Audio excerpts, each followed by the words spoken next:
They say a lot can change in 10 years, but for us, it's been 12 years since we graduated middle school, now knocking on the door of our 30s.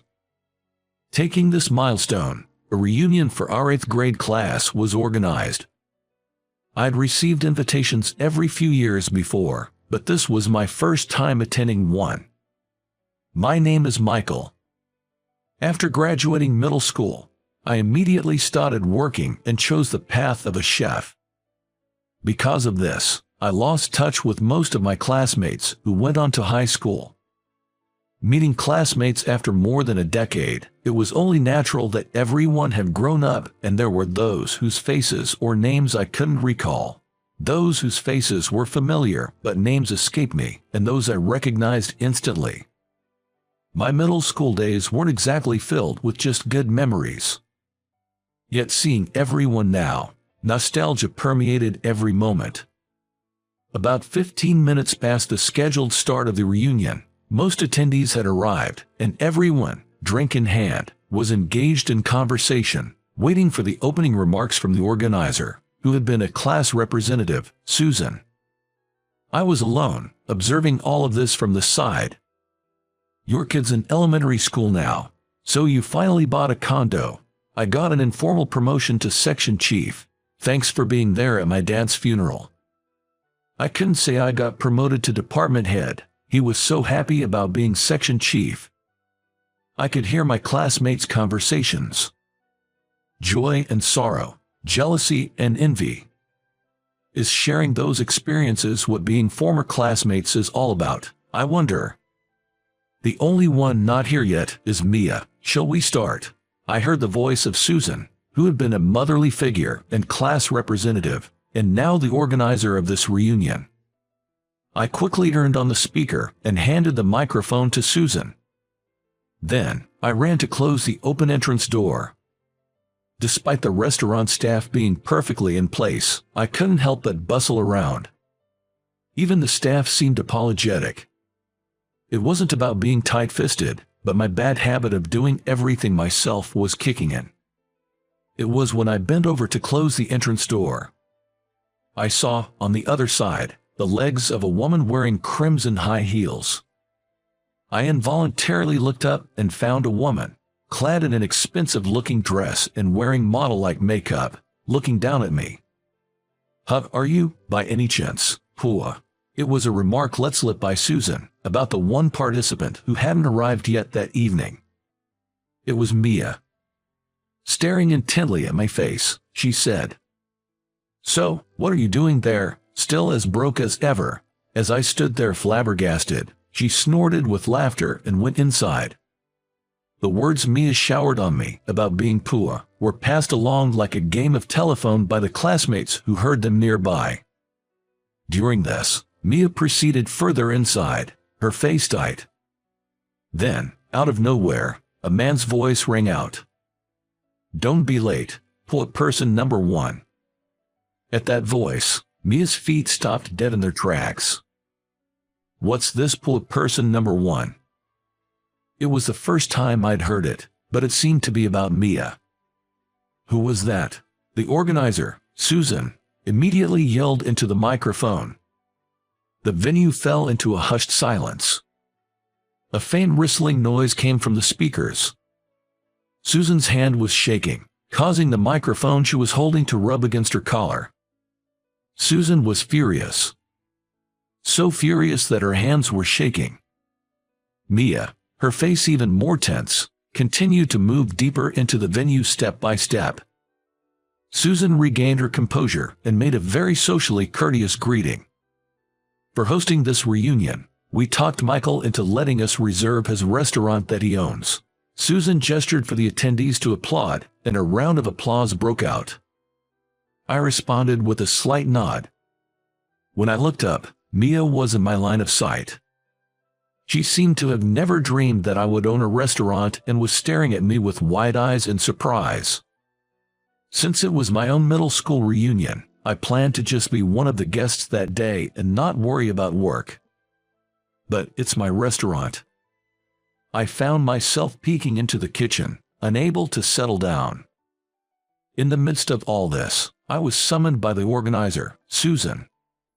"Stop fussing over things, let's enjoy the reunion." As I hesitated over what to do, the restaurant staff pulled out a chair and urged me to sit. That's when I realized I had been unconsciously avoiding face-to-face conversations with my classmates and had been helping the staff. Well, no use in running away. I steeled myself and joined the table where Susan and the others were sitting. We toasted at Susan's lead. "I thought you might refuse, but thanks for letting us reserve the place." "No big deal, it's business after all." When I responded to Susan, a guy next to me patted my shoulder and said, "Exactly." Then, Susan shook her head vigorously. She said, "Think carefully about what we did to Michael in middle school. What my classmates did to me in middle school. At that time, my family was at the peak of poverty. Due to my dad becoming a guarantor, we fell into debt, and he overexerted himself to repay it, eventually breaking down and becoming unable to work. We moved to a smaller, cheaper apartment, and I transferred schools in the middle of the first term of 8th grade. I transferred to a coeducational class where Susan was the class representative. The new classmates labeled me as poor guy and made fun of me due to our poverty. But hey, we weren't serious, except maybe one person. "We all called you that affectionately," said the guy seated next to Susan. Susan bluntly said that's no excuse. "Right, Michael?" she asked me. I, being asked to agree with Susan, responded with a bitter smile. Susan, being the class rep, bowed her head, saying she should have done more to help everyone. "It's late for regrets, but please forgive us." She bowed deeply, and others followed. I get it, sure, being called Pua was hurtful at first. I was hurt, being ridiculed and made fun of. However, at one point, I decided it was fine. Even if poverty was all I had and no matter how much I was trampled on, I thought it was fine. One day just after the second term started, I was made to run errands after school. Someone said they were thirsty because it was hot on our way back through the park, so we decided to buy cold drinks. I didn't want to spend money, so I had no interest. Yet, I was made to go to the nearby vending machine and get drinks for everyone. All the classmates there each pulled out their own spare change and pushed it onto me. I left my bag and ran to the vending machine. Then, after buying drinks, I returned to the park where everyone was waiting. I had some change left over, enough for one more can of soda. That's when I was told there shouldn't be any extra money, go buy the one that's missing. Reluctantly, I ran to buy the missing one. When I got back from the vending machine, everyone had disappeared from the park. All that was left was me and the ice-cold can of soda in my hand. There was a note in the bag I had left behind. The missing one is the poor person's share.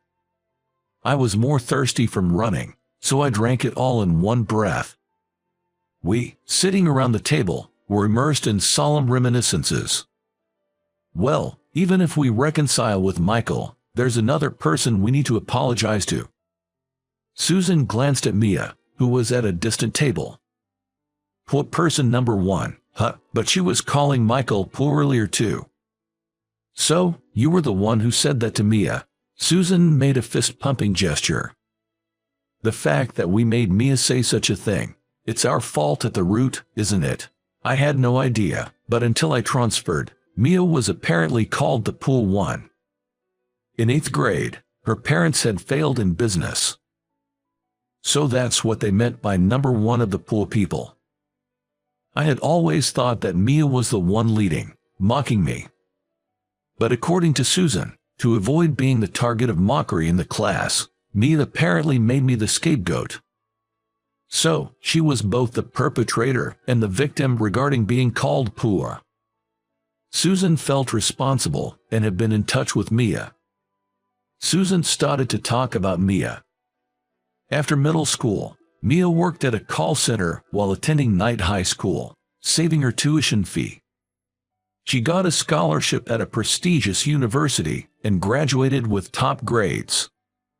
Now, she had a general position in a top-tier company. I stopped Susan, who was about to bring her to our table, to apologize. There's no need to make a big deal out of it. I'll talk to number one as the number two pool person later. I had sensed something from Mia's stiff expression when she appeared in this venue. When the feast was in full swing, Susan announced a seat change.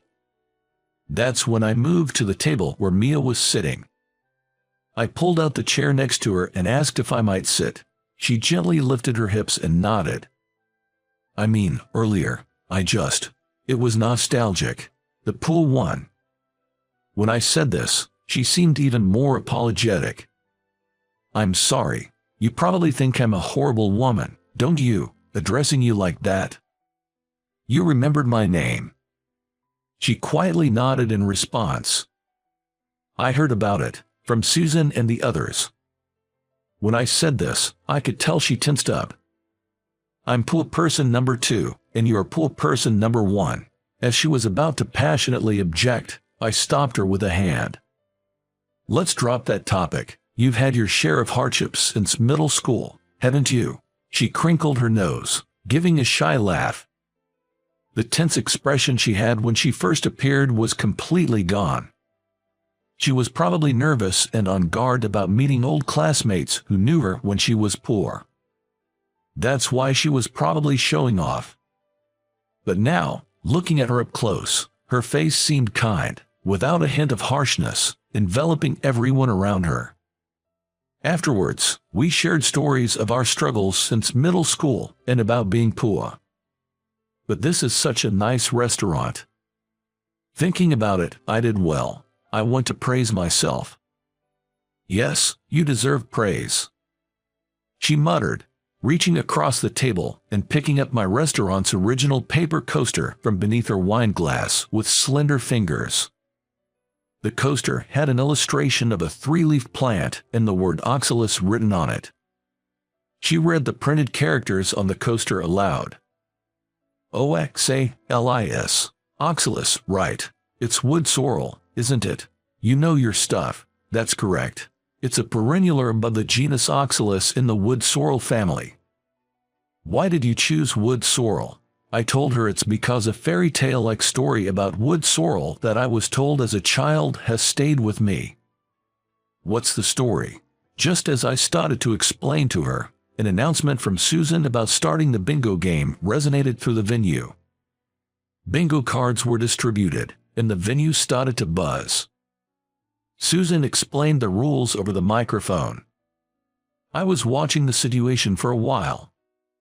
Then she tapped my shoulder. Hey, tell me, what was the story? The bingo game started at the same time. Numbers were called, and voices of joy and disappointment rose from the venue. Come on, I can't wait. Well, it's noisy around, come closer, I'll tell you. I was still in the early grades of elementary school. The event at the library my mother took me to turned out to be a reading session for children. Firstly, the reader explained about wood sorrel, the subject of the book, mentioning that wood sorrel, often mistaken for clover, is a wild plant with 3 leaves. The content of the book was an anthropomorphized depiction of this wood sorrel. There were 2 wood sorrel families growing across the road from each other.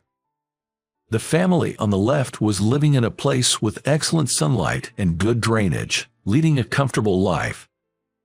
But the family across the street, they don't get sunlight, and there's no drainage, it's damp. That's right. Moreover, they get stepped on by humans every single day. Saying it hurts, and they cried. I looked at her as she joined in. She also smiled at me. Did you know this story? She nodded slightly and continued the story herself. The family on the right was mocked by the family across, saying they could only lead such a life forever. However, an anomaly occurred to the right side family, who had been stepped on by humans. The eldest son, who was always crying from being stepped on by humans, had one more leaf grow, from 3 to 4, turning into a 4-leaf clover. Someone's bingo card seemed to be in a row, and shouts of bingo and applause erupted. She and I silently waited for a few seconds until the venue calmed down. Afterward, at the reading session, the reader, with a self-satisfied look, closed the book and spoke about the so-called moral of the story. All the good kids here, no matter how tough times they face, even if someone steps on them, if they live without giving up, their 3 leaves can become 4, and they can be happy. Hearing that, little me thought, what is he talking about? Oh, why? Because it's the humans who are happy, thinking that having an extra leaf is fortunate, not the wood sorrel, who finds a 4-leaf variant rare or a sign of good luck. I thought it was a story possibly made up by adults. When I said so, she made a displeased face. But why then? Why does it remain in your mind to the extent of becoming the design of a diner's coaster? When I asked back, she nodded strongly. Maybe because when I transferred schools in the middle of the first term in 8th grade, I was called Pua by you and everyone else here. Every day, being mocked by classmates, I suddenly remembered this story. And I could be content, realizing that even if the only environment available to me was poverty, and no matter how much I get stepped on by people, it's okay. But Michael, you thought when you were little that happiness from having 4 leaves was just adults' made-up story, right? Yes, and that hasn't changed. But if it's not happiness, is it unhappiness? She scrunched her nose, thinking deeply. I've never thought of myself as happy, but I haven't worried about being unhappy either. If it's neither happiness nor unhappiness, then what is it? Well, it's not unhappiness, I guess. Susan, the former class representative and now the organizer, announced the end of the reunion and the plan for the after-party. About 2/3 left after the main party due to various circumstances. We, still wanting to talk more, decided to join the after-party. The story of the wood sorrel, which becomes a 4-leaf due to harsh conditions, had slight differences in interpretation, but it was a mental support for both Mia and I during tough and painful times. Did you read that story in a book? She, too, had participated in a story reading session during her childhood. When I went, I remember, the reader, they had hair dyed in several colors. Were they wearing flashy colored leggings, like an old lady-like dude? Yes, exactly, someone like that. Though the venue was different, the story reading session we attended as children was by the same reader. As Mia and I were immersed in such a conversation, hey, point number 1 and number 2, you both look like you're not hurting. The guy who was beside Susan all along at the first party, clearly drunk, interrupted us. Immediately, Susan came to take him back. Come on, don't get carried away. Come back here, she said, pulling him away from us. I hear those two are getting married soon. I was slightly surprised and looked at Susan and her companion. I had fun. I'm so happy, meeting everyone. It's been a long time. That guy, he's just let bygones be bygones. Acts like he's got it good. When I murmured so, Mia leaned in and said, You know, Michael, what you said earlier about being neither unhappy nor happy, I think I get it, because I am no longer poor and unhappy like before. But I'm also not happy. Saying this, Mia took out a paper coaster with an illustration of a wood sorrel that she had brought from my shop. Why does this illustrated wood sorrel have only 3 leaves? Why didn't they draw it with 4? I felt caught off guard by her question. I didn't think about it. Why didn't I draw a 4-leaf illustration? As I thought seriously, with my arms crossed, she peered at me and said, Maybe you've never found a 4-leaf in clovers or wood sorrel. Then it hit me. No, I'm still looking for one, a 4-leaf. I raised my voice and looked at her. Then she created a radiant smile. Me too, I'm also looking for one. She gave me a warm look. I held her hand on the table and said, How about do it together? Shall we look for it together? Together, you and me. Yes, you and me. When I said this, instead of replying, she gripped my hand tightly. I thought to myself, even if the sun doesn't shine, no matter how muddy the path, I will walk this path further. Maybe, no, surely, together with her,